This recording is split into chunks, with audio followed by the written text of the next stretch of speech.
Olá, pessoal, Ângelo Primo aqui com vocês para a gente fazer aquele resumo teórico das aulas de número um ao número 6. Ou seja, nós vamos fazer um resumão sobre aqueles temas, né, que fala sobre as definições, os conceitos, né, das proposições, que fala sobre um caso especial que é a proposição simples, né? O que é a diferença entre sentença aberta e sentença fechada, para você, né, fechar o seu pacotão, para falar assim, opa, legal, agora, né, vou começar uma nova jornada. E aí estamos preparando um novo pacote aí no caso, tá certo? Então, o objetivo é esse. Você fez o seu estudo, né? Faz o seu resumo agora, para ver se não ficou nada em aberto. De qualquer forma, o que vai acontecer? Eu vou deixar os links das aulas, né, na nossa página aqui, para se você precisar, né, de mais um reforço, volta ao nosso link lá, né, e vai direto para a aula para dar aquele reforço. Tá certo? Então vamos lá falar sobre o nosso resumo do que aconteceu aí. Lembrando que nós estamos dentro do raciocínio lógico, na parte da noções de lógica, tá certo? Noções de lógica aí, que é o nosso trabalho. Vamos lá. Então, primeira coisa foi na aula de número um, nós falamos sobre as definições, né, a definição e princípios lógicos que sustentam, né, a lógica das proposições aí no caso. Ok? Vamos lá então. Opa, deixa eu descer aqui para verificar. Primeira coisa, né? Como que eu entendo a proposição lógica? Fácil. Proposição lógica é a soma de dois elementos. É uma frase declarativa da língua portuguesa que apresenta o que? Um sujeito conhecido, né? O verbo, o predicado, uma frase, né? Uma sentença completa, aí no caso, e que respeita os três princípios da lógica, que é o princípio da identidade, o princípio da não contradição e o princípio do terceiro excluído. Legal?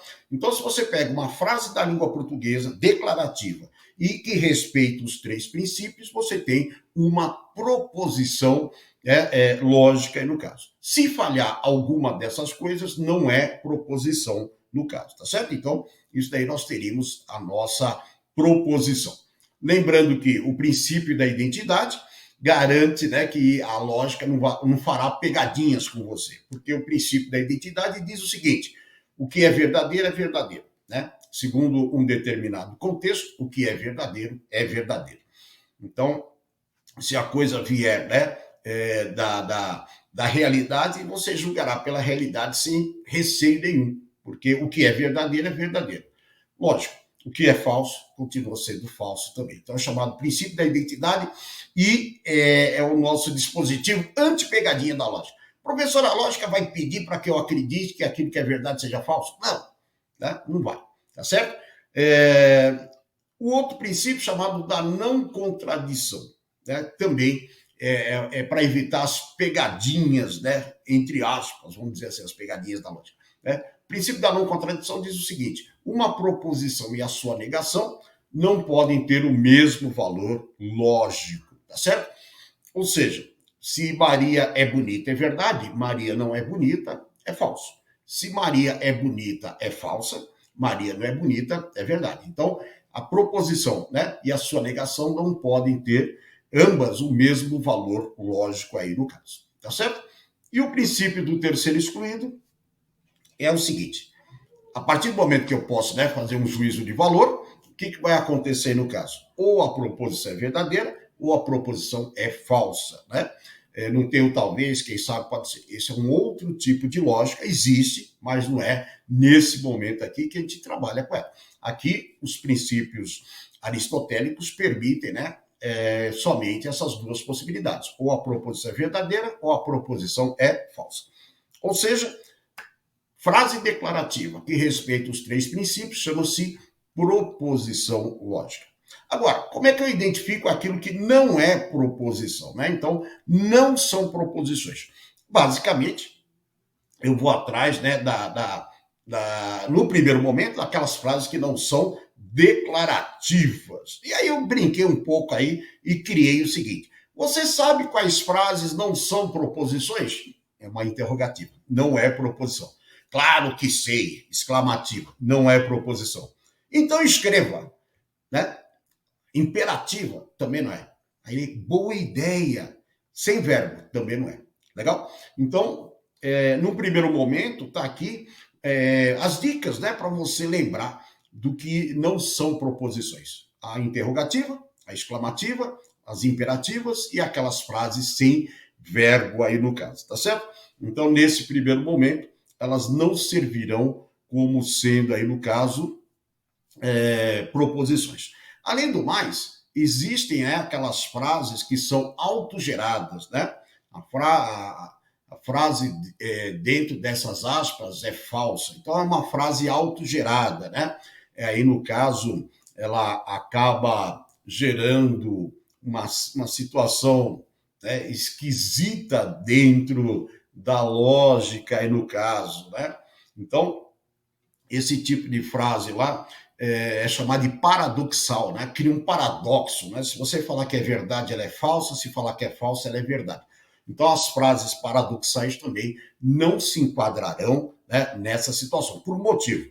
Porque, apesar de ter, né, toda a estrutura da declarativa, não se enquadra o formato de verdadeiro ou falso, tá certo?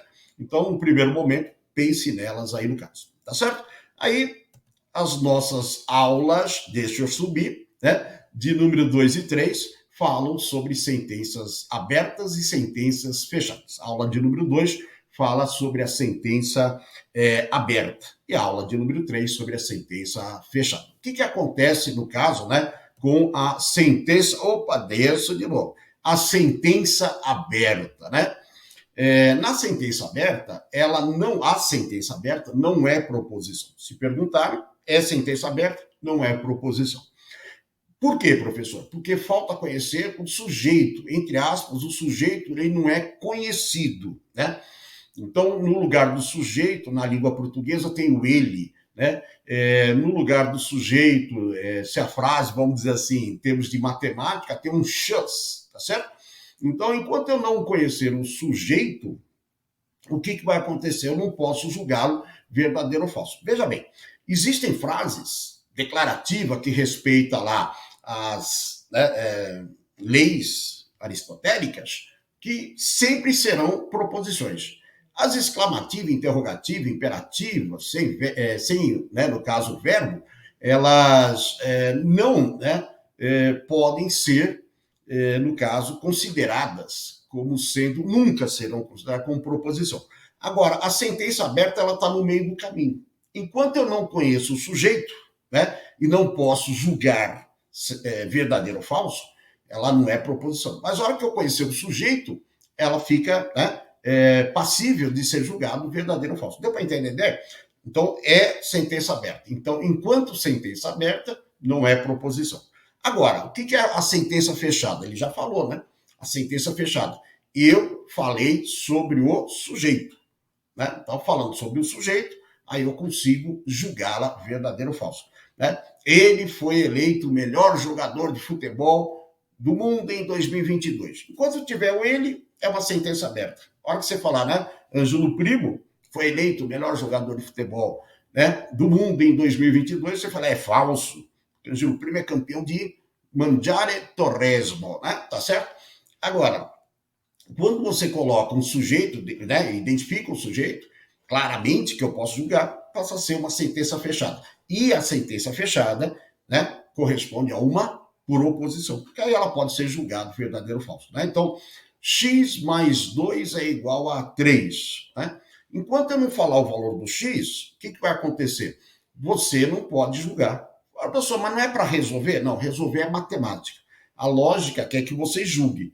Então, enquanto eu não falar o valor do x, você não vai poder julgar. A matemática pede um negócio chamado conjunto verdade. Aí sim, a gente resolve para descobrir qual o valor que torna verdade. Mas a lógica não. Enquanto eu não fornecer um valor, eu não posso julgar aí no caso, tá certo? Então, isso daí foram os assuntos, né, das nossas aulas 2 e 3.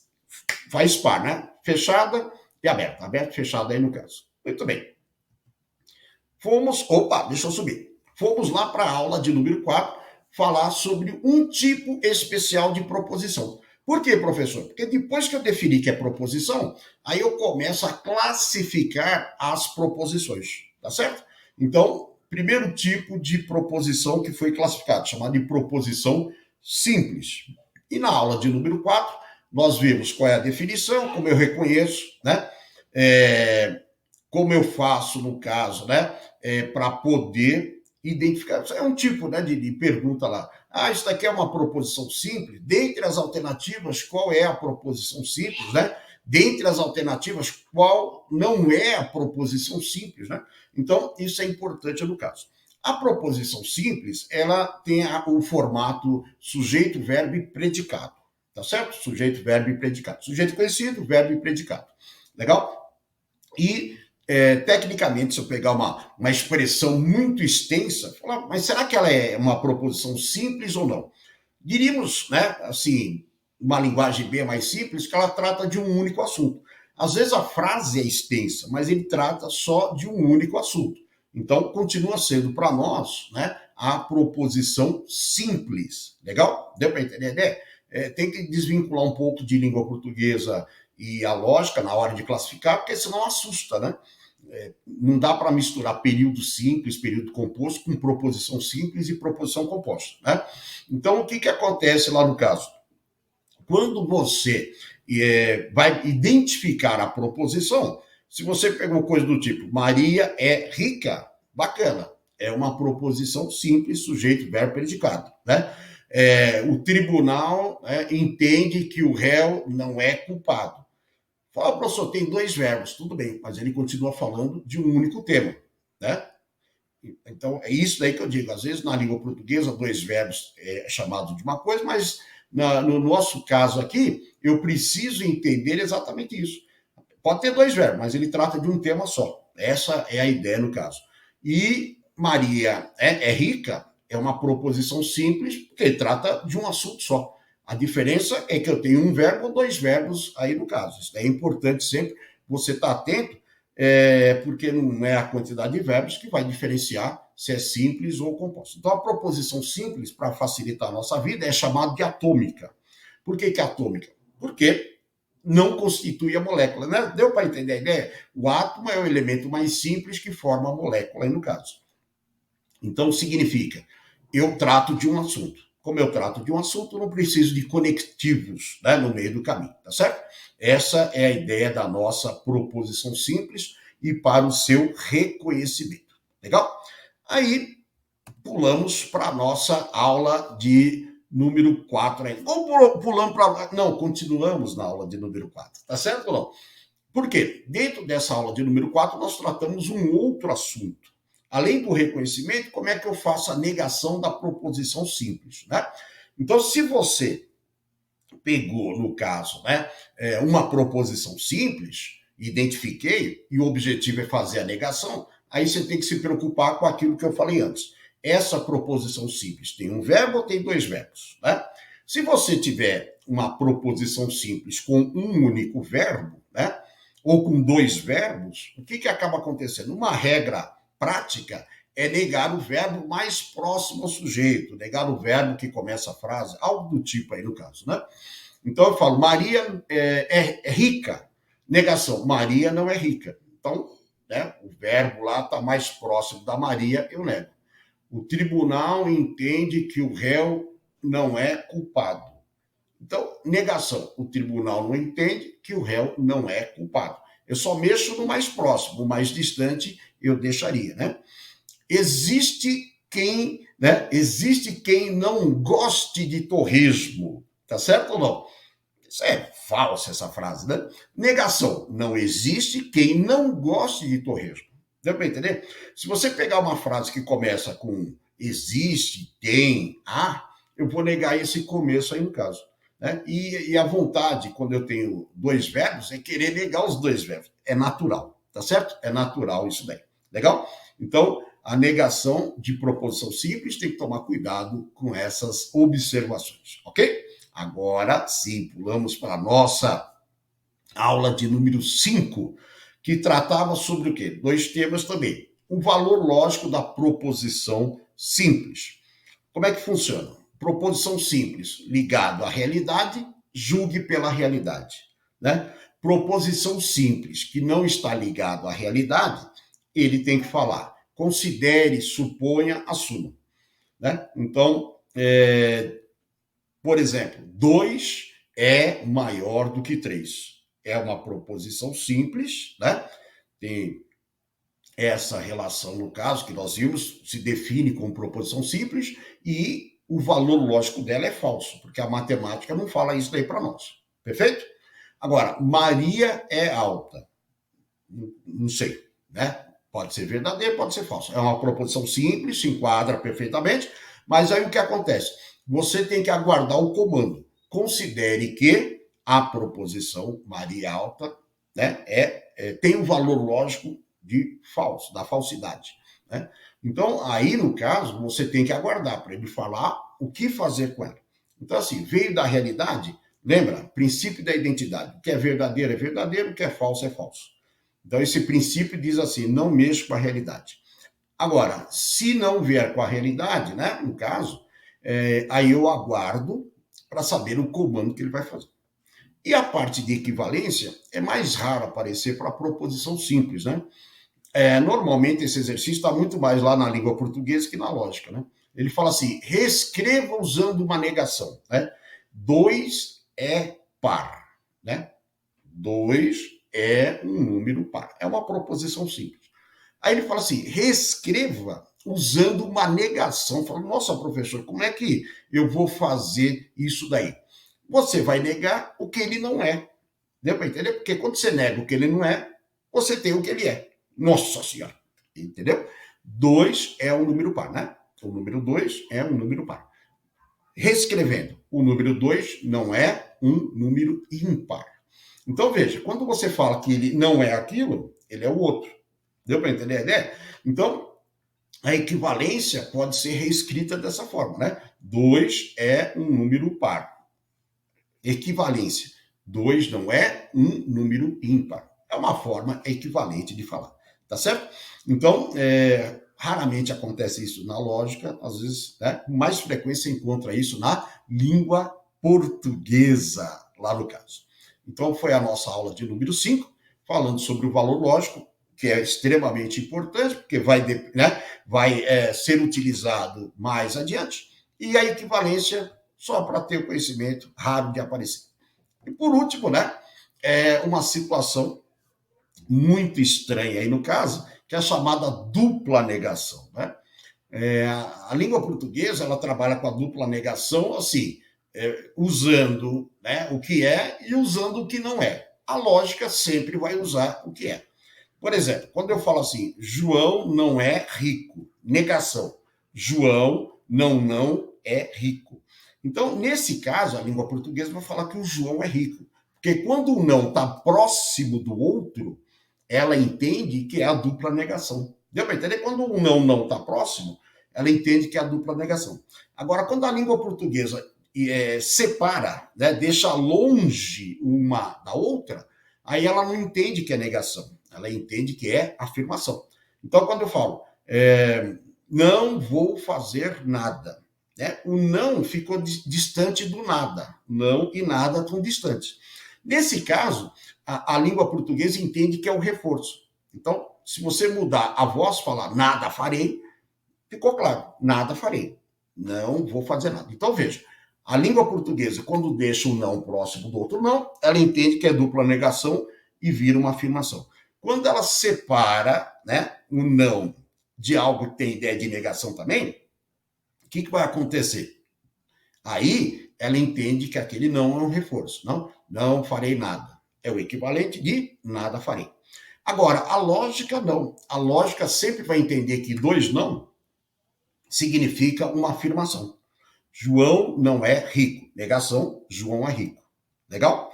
Agora, na expressão que é interpretativa aí no caso, né? Não vou fazer nada. Para a lógica, farei alguma coisa. Deu para entender? Porque para a lógica continua sendo uma dupla negação ainda. E não um reforço. Então, esse tipo de exercício, quando aparece, ele vai falar assim para você: interprete segundo a língua portuguesa. interprete segundo a lógica. Então, se for segundo a lógica, dupla negação vai virar uma afirmação. Na língua portuguesa, depende da situação, continua valendo a dupla negação, afirmação, mas se for para interpretar uma frase que, né, os elementos estão distantes, não nada, né? Tá certo? Não fiz nada, tá certo? Então, nesse caso, eu entendo como sendo um reforço. Ok? É isso aí. Então, breve resumo, né, das nossas aulas, no caso de 1 até 6 aí, no caso, tá certo? Muito bem, professor. O que nós fazemos agora? Então, o que acontece? Eu já vou deixar o link das 6 aulas, tá bom? Se você precisar reforçar alguma delas, né? Nós tratamos mais profundamente cada uma delas, nós temos exercício para cada uma delas. Professor, por que o senhor fez isso? Aí que tá. Junto com os links, né? No caso aí, junto, né, com o nosso PDF resumo, eu vou deixar um simuladinho para você. Legal? Eu vou deixar um simulado. O que você vai fazer? Constrói a casa pelo piso, não vai pelo teto. Eu vou deixar o simulado em PDF. Sugiro você baixar o simulado, porque simulado é exatamente isso, né? É simular. Baixa, resolve, cronometra quanto tempo você, né, gastou nisso daí, e junto com eles eu vou deixar o link das resoluções. Então você faz o seu simulado completo, marca os elementos essenciais, que é o tempo que você demorou, qual é o assunto, né? Quanto tempo você demorou lá no caso. Fala, professor, eu fiz um simulado, acertei tudo, né? Beleza, e demorei 25 minutos. Então, mesmo que você tenha acertado, é interessante você assistir para ver se você não tem alguma informação que vai deixar essa resolução mais rápida. Tudo bem? Então, assim, eu sou iniciante. Então, o simulado e a resolução vai te ajudar para ver como você está, né, na resolução das questões, lógico. O outro, não, eu estou muito bem, né, em termos de teoria. Legal. Aí nós vamos para a segunda parte, que é a criatividade. Quem sabe tem alguma informação lá que você possa, né, assimilar. Então, o simulado e a resolução é para todo mundo. Para quem está iniciando, reforçar o conhecimento, e para quem já sabe, verificar se na resolução eu tenho alguma informação que me ajude, né, com garantia, tá certo?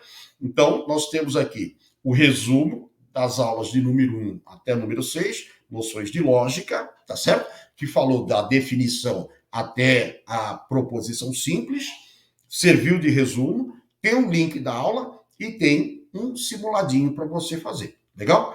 É treinamento, né? Isso é treino no caso. Então, baixa lá as questões, resolve, marca o tempo, assiste a resolução, bacana, e vê e fala, opa, aproveitei mais alguma coisa, legal? E é isso daí que nós vamos fazer. Vamos reforçando a ideia, né? Sempre alguém tem alguma coisa para aprender, ou é na teoria, ou é para resolver as questões, né?